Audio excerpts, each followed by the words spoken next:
What's up, everybody? It is Fraser LeVay with InspireTravelEat.com, and this is the greatest travel podcast in the universe, probably. Today, I'm taking you to Peru, which is my favorite country I've traveled to on Earth. And I know I say things like that all the time, places being my favorite on Earth, but I thought about it. Peru, favorite country. Siem Reap, favorite region. It's like a city, but the region around it, Angkor Wat, the floating village. Then Rome, favorite city. And then Manuel Antonio, Costa Rica, is like right there in favorite region as well. And there's some other places, but I think if I gun to my head, if I had to pick, I think it might be that.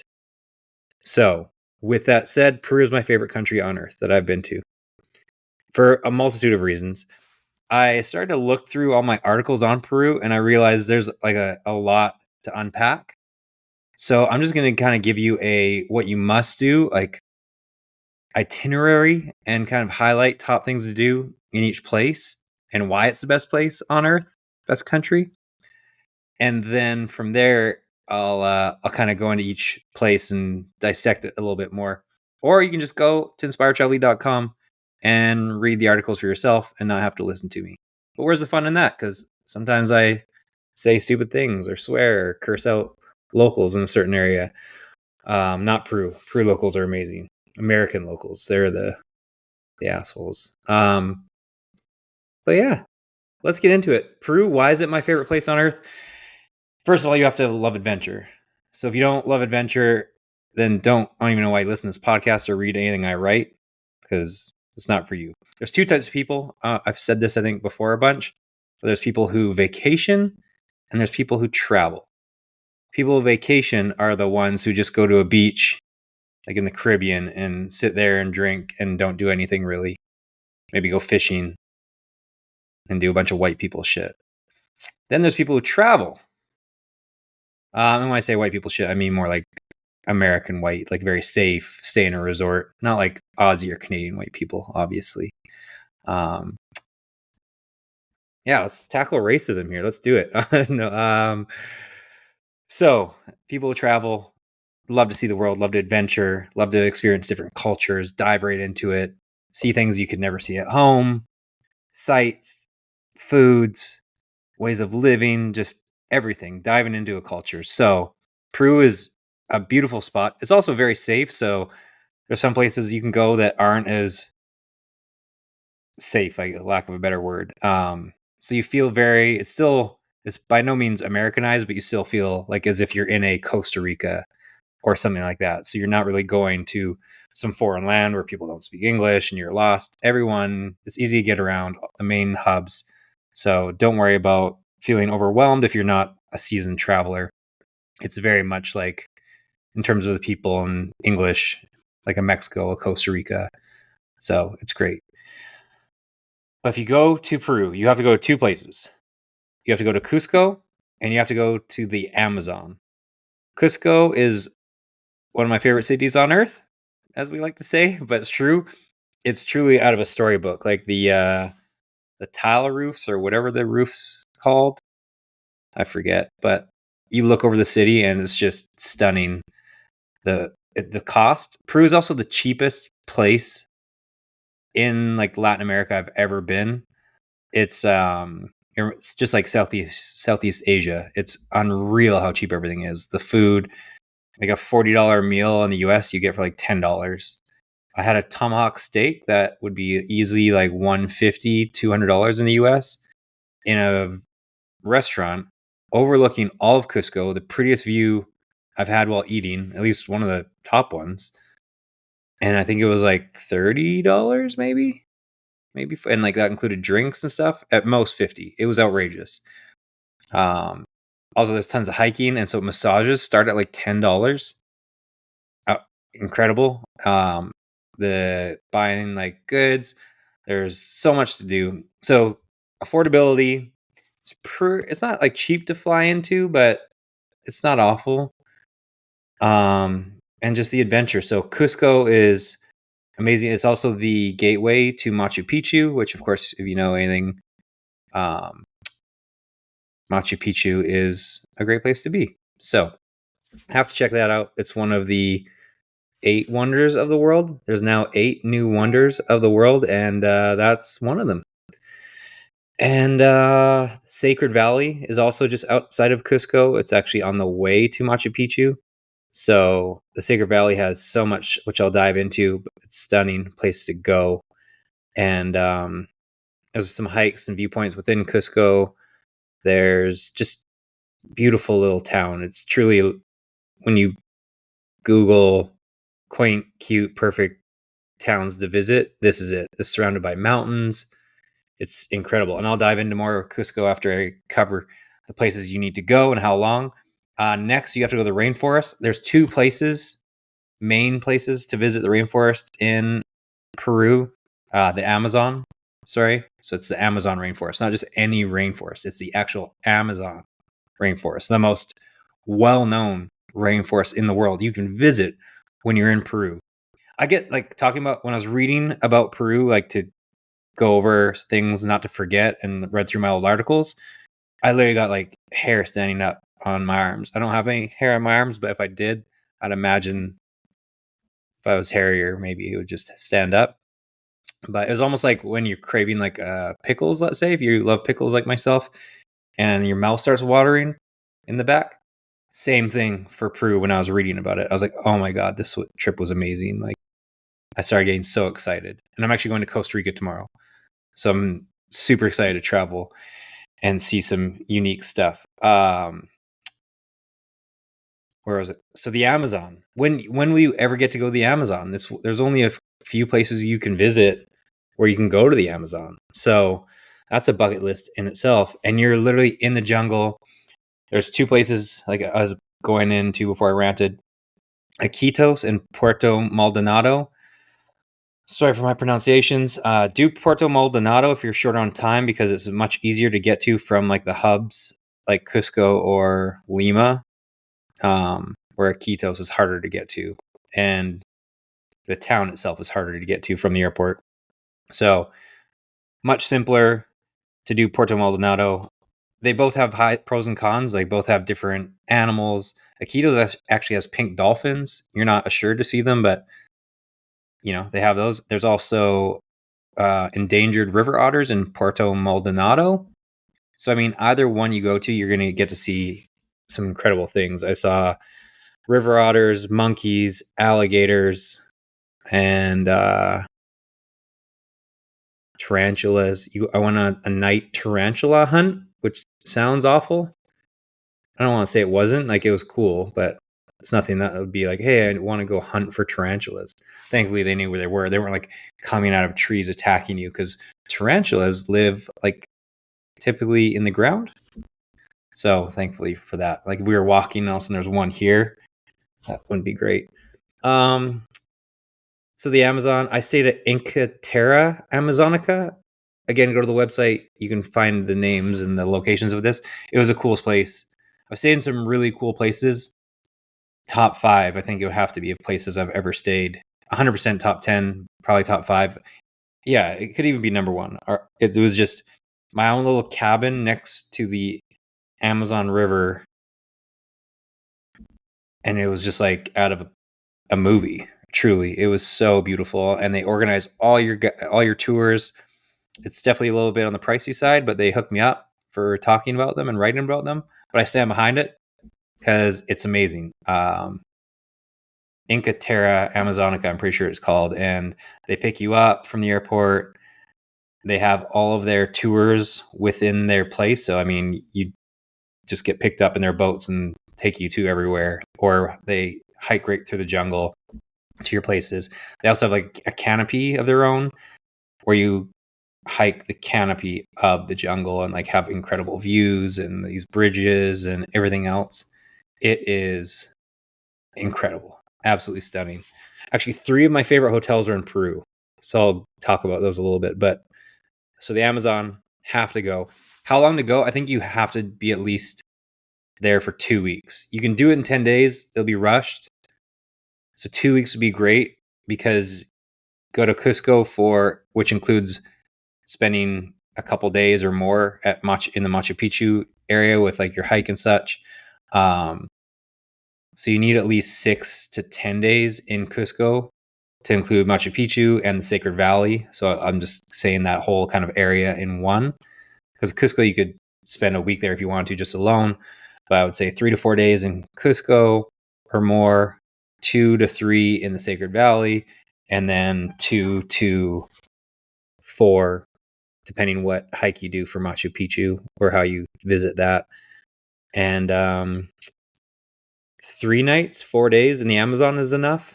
It's incredible, beautiful. I had a great place, but it's definitely nice to be back to air conditioning, not a million mosquitoes, and in the jungle. Still beautiful, but I have my limits. I've definitely gotten soft with age in body form and mentally, and me needing comfortability. So yeah, 6 to 10 days, Cusco. Sorry about the dog barking in the background. And it's not my dog, outside my window. My dog died. Thanks for bringing that up myself. And 6 to 10 days in Cusco, 3 to 4 nights in the Amazon. And then you can do Lima. A lot of blogs I read were just lying. Like I'm doing like, oh, it's the best place ever. But a lot of blogs I read were saying Lima was incredible. But I think it's just another major Latin American capital city. Like it didn't blow me away by any stretch of the imagination. It is one of the better ones. Well, Rio is a major city that I love. It's huge. That's awesome. But like San Jose in Costa Rica, not good. Managua in Nicaragua, not good. Belize City, awful. Mexico City, amazing. So Lima's, I guess, up there-ish, but it's not like you have to go there. I would much rather spend more time in Cusco and the Amazon if you're short on time than go to Lima. Like I think I stayed a couple nights in Lima. You could see everything that you kind of want to see in a day or two. They have beaches, which are cool.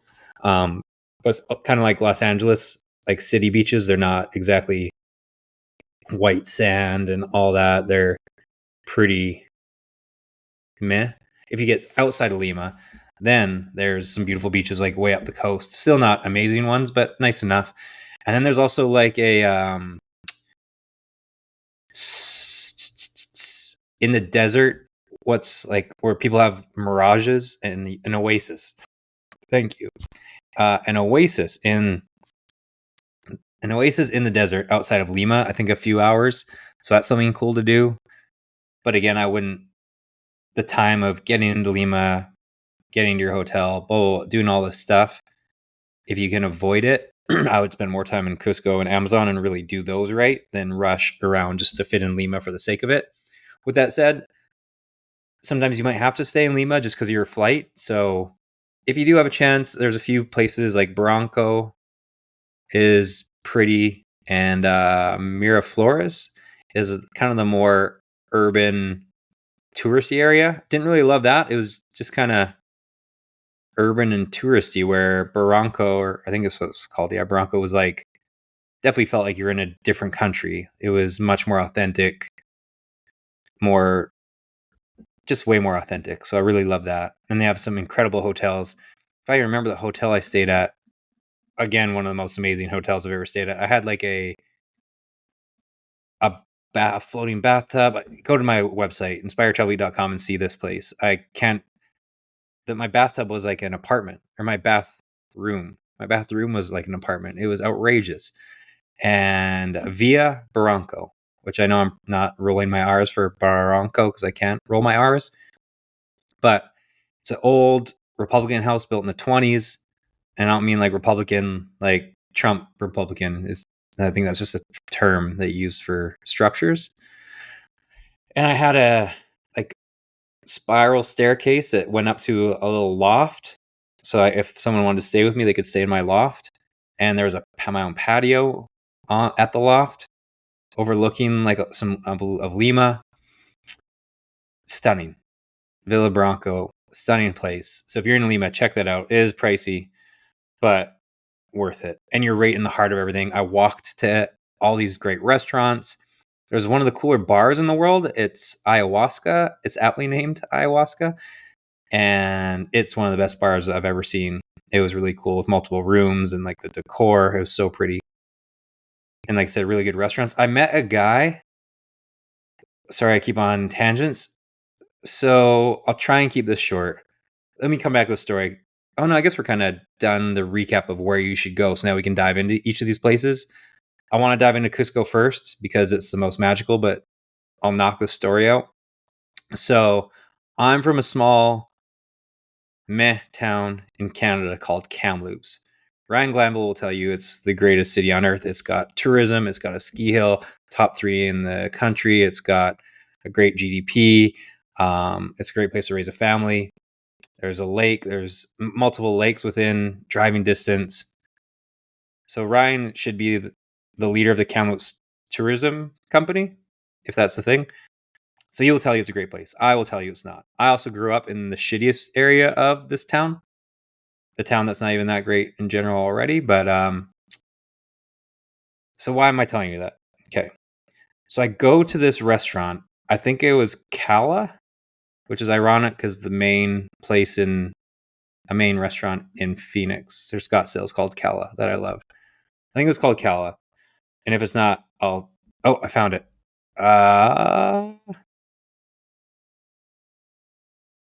Yeah, I think so. Well, yeah, it is Kala. Sorry for wasting your time. Maybe I'll edit that time out, the pause. So I go to Kala, which is arguably the best restaurant in all of Lima. It's on the water, on the patio, watching sunset, great food, cocktails. It's like a fancy upscale place. But again, fancy upscale in Peru is like 1/4 the price of eating out in Canada or the US. So I'm there just wallowing in my own crapulence at the end of this trip, eating a great meal. The food was to die for, obviously fresh seafood, and had some really cool cocktails. And then the GM comes up because I think I was writing and he was like, "Oh, what are you doing?" I was like, "Oh, well, I have a travel blog and a super enormous podcast that everyone's listening to right now in the world. And where are you from?" And I was like, "Oh, I live in like Scottsdale, Phoenix, but I'm originally from Kamloops." So we're in like Lima, Peru. And Freddie is his name. He was like, "Oh, I'm actually moving there next summer." I was like, "What? You're moving? What? You're moving to Kamloops?" So I guess his wife, of all places, one of her goals was to, I think, is get a teaching degree. Sorry if I'm getting that wrong, Freddie. Um, but so she was going to school where I did my school at Thompson Rivers University in Kamloops, like where I grew up, played soccer. She's going to that college, university, and next summer.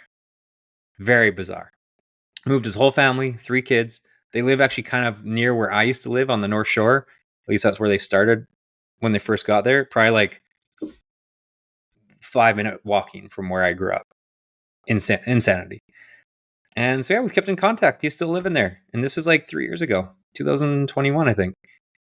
So interesting story. Let's go back. Cusco, Machu Picchu, as you know, wonder of the world.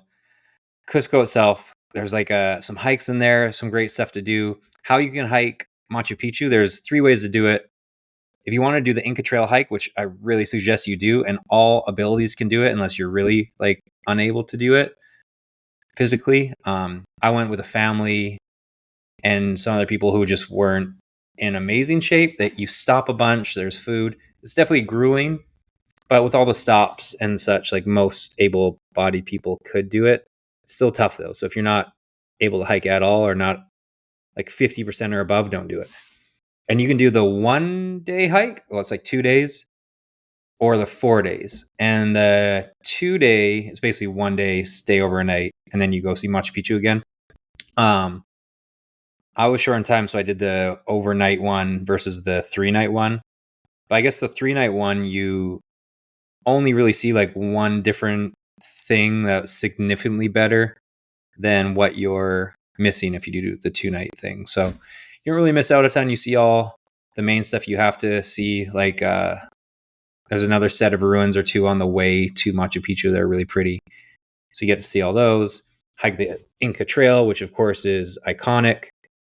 And and at the end of the first day, you make it to Machu Picchu, and you don't actually get to go into Machu Picchu, but you have the entire view, like the perfect spot to take a picture, all that kind of stuff. Then you go into this amazing town, Agua Calientes, I'm pretty sure it's called.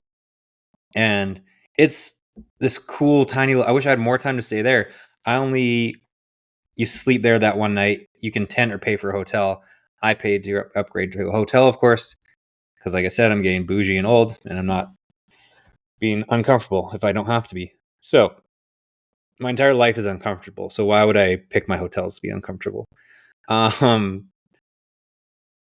And yeah, you go to Aguas Calientes for the night, and then you wake up bright and early, most likely, and you go to Machu Picchu itself, and you tour around with your guide and all that kind of stuff. And that's like a full day. And then you take the train back to back home, and then you're shuttled back from when the train ends, kind of thing. So yeah, but like I wish I had more time in Aguas Calientes. It's just this tiny mountain town with like a river running through it or a stream. There's some really cool restaurants overlooking the stream. Check out, I've got all these places to eat and such on the website, inspiretravelite.com. But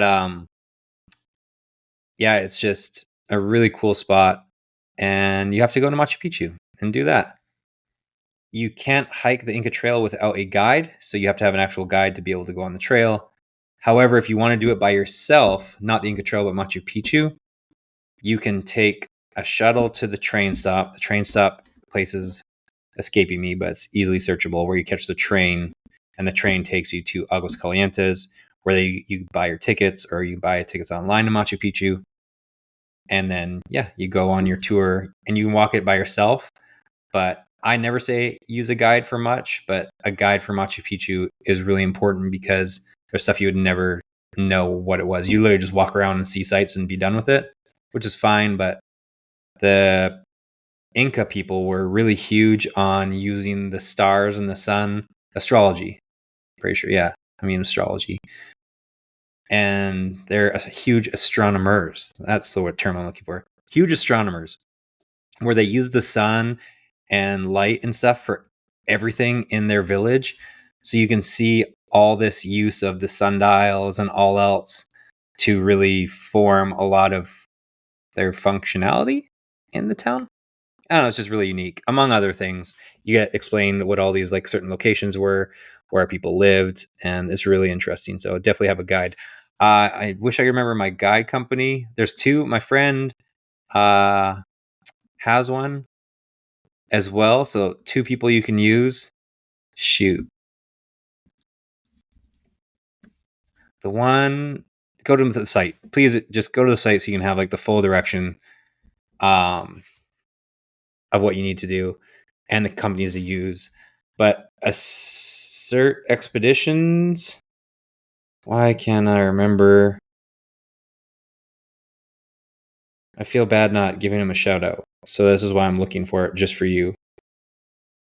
But I'm not finding it. He just messaged me. E-guide. I forget. Evert. He messaged me if you want his info. But he's got a tour company, and I think it's Evert Expeditions or Arca Expeditions. But he's a great tour guide for all of that, as well as the one I use. And the one I use has escaped me, but I'm not going to waste any more of your time by looking for it. That is Machu Picchu. The Sacred Valley is on the way to Machu Picchu, which itself is incredible. And I know I said best hotels ever. So a third one, also in Peru, one of the best hotels I've ever stayed at. And it's called Sol y Luna. It's very pricey as well, but they actually use a ton of their proceeds. They built a school next door, and they also took over a foster home and continue to build it larger and larger. And so I toured both of those, and just the stories, everything they do. Wow. So if you were to spend extra money, do it there, because it is one of the few places where it actually is for a good cause. Sol y Luna. Again, all on the site. Incredible. It's one of the most stunning grounds. You have your own little casita cabin. They have a pool in the like overlooking the mountains or underlooking the mountains. The mountains shine down on the pool. It's an incredible view, is all I have to say. And also, that is in part of the Sacred Valley I stayed at is Urubamba. So Urubamba is one of the main towns in the Sacred Valley. There's a bunch of towns, so you can just choose one as your headquarters and then visit everywhere from there and like visit each town. But Urubamba is perfect. There's a really cool hike that is on the site. You can hike to like a mountain cross overlooking all of town. Really pretty. There's like unreal restaurants in Urubamba. There's one El Huacate. It's like in this garden, and the food and drinks, everything was outrageous. Casa Colonial was like in this colonial house and really cool windows and just old structures. Dude, Peru is incredible. You have to go to Peru. And like I was eating all these nice restaurants, and it was a quarter of the price of what you would be doing, even a fifth or less of what you'd get in the US or Canada. So you can live like a king for a fraction of the price. It's just outrageously good. And so Urubamba, stay there. Silly Luna, if you can price it out. If not, ton of other hotels in the area. And then Cusco. So yeah, I would say a few days in. Oh, the Sacred Valley. There's so much to see. There's like these salt mines called Mora, I think.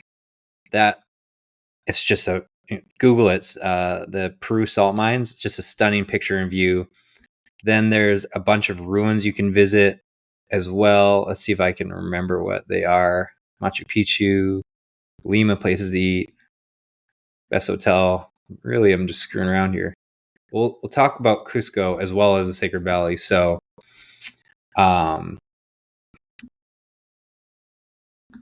if I can find this dam, there's a bunch of ruins. Anyways, there we go. I found it. Sacred Valley of the Incas. All right, I didn't really do much for you there. Good article, you idiot. Oh, there we go. Ollantaytambo. Ollantaytambo is where you catch the train to go to Machu Picchu, but there's also some ruins there that are really cool.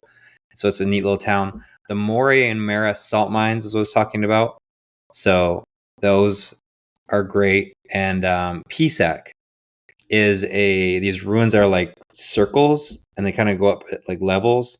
Incredible picture, really pretty place. Alpaca Tours is who I used. Alpaca Tours, very simple to remember. So use my buddy Iver or use Alpaca Tours. Both great places. Alpaca Tours also gave me, and Iver can as well, like taxis and like drivers for everywhere. So like when I stayed in the Sacred Valley, I got a ride back from there to Cusco from the company, and it was cheap and great hookup. So Pisac, amazing place. And speaking of alpaca, you actually eat alpaca and guinea pig in Peru. It's a delicacy. So alpaca, not bad. They have like an alpaca burger that's really good. Alpaca by itself is kind of like a steak. Not the greatest thing I've ever had. It's not awful, but I wouldn't order it again. And then guinea pig is what's the word? Like sacred food. Maybe, hopefully I'm not saying that incorrectly. It's not a sacred food. Maybe it is, but you use it at celebrations. For instance, so I went there and I volunteered there for my first week and stayed with a host family, which again is why it's near and dear to my heart. I built a soccer field there and outfitted like the whole school with new soccer shoes and shirts and shorts and all that kind of stuff. Built soccer goals. Amazing place at this town outside of Cusco, like an hour outside of town. It was unreal. And where was I going with that? There's a reason. Eating guinea pig. So to coordinate the opening of the soccer basketball court field that we made, they did like a whole celebration. There was a live band, like this real traditional ceremony. It was unreal. Keep on saying unreal, but it was one of my favorite moments of my entire life. And they served guinea pig, so you just ate it. It's kind of, I don't really like it too much. It's kind of like gamey and funky tasting. It's just got like a weird taste to it. It's not awful, but it's not great. I ate it twice, and I didn't want to eat it the second time, but it was offered to me in this ceremony, so I had to eat it. I mean, again, it's not bad. It's just I wouldn't order it again, but you have to try it. And chicha is a homebrew beer that they make. It's like fermented corn. It's basically just like a homemade natural beer that is homemade beer. So you have to try that. That's like a big thing to try when you're in town. And then what else? So when you're in Cusco, I would say we covered the Amazon, we covered Lima. I can go into depth later about Lima, or just go to the site and read if you want like play by play of stuff to do. Same thing with all the other places. But I don't want to waste too much of your time. We're at minute 30. But let me get into Cusco because we covered Amazon. We covered how to do Machu Picchu, the Sacred Valley. Beautiful. Cusco, one of my favorite cities on earth, is just wow. I told you about the dinners and the food places to go. I've got a full top list of places to eat in Cusco. It's truly just so many delightful places to eat because it just is. And it's also, what do you call it? The cheap. I already said that. I say it's cheap enough. So you can hike Sacsayhuaman and Cristo Blanco, which are north of town. Actually, I don't know if it's north of town. This is a hike up, but you have to check that out. It's a really cool thing to do in town. Then San Pedro Market and the surrounding shops is one of my favorite marketplaces ever. It's enormous and there's so much stuff to see. You can have lunch there at these little pop-ups that are amazing. Then I told you, about going to the Sacred Valley, eating guinea pig. There's a chocolate museum. Let me see. I've even got it right here. I've got this coffee pisco. So if you've ever seen a pisco sour on a menu, it's a liquor in Peru. It's kind of like a rummy-ish, but it's pisco, so it's different. And and there's a chocolate museum, and you can buy this liquor. They have like chocolate versions, caramel versions. This one's coffee. I've got a chocolate one too. But it's 40%. Not often do you have a fused liquor that's like 40%, but it is. And you make pisco sours, or these are great. I use that one for espresso martinis. Huge espresso martinis. And in Latin America, they call basically an espresso martini is a this is the worst. I'm the worst podcaster ever. I can't remember anything. It'll come to me. I made a recipe about it recently. It's I'll pull it up while we're talking. Back to Cusco, chocolate museum, espresso martini. Oh, it's 42%. My chocolate flavored pisco, which is insane. Volunteer, you have to volunteer. There's a company called Maximo Nivel, which is in the heart of Cusco. Reach out to them, volunteer with them. So cool. It's a once in a lifetime experience. You can volunteer all day or even for half a day, and you pay up front and you stay with the host family. My host family was amazing. I need to do a whole Cusco podcast by itself because it was such an experience. I stayed with my host family who were so amazing.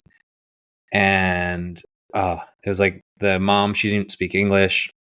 I didn't speak Spanish, but we just like bonded and it was so sweet. It was, I missed my Peru family. It was short, but it felt like weird. There's people who came and stayed at the host family and they thought I'd been there for like a month, but I'd only been there for like 3 days.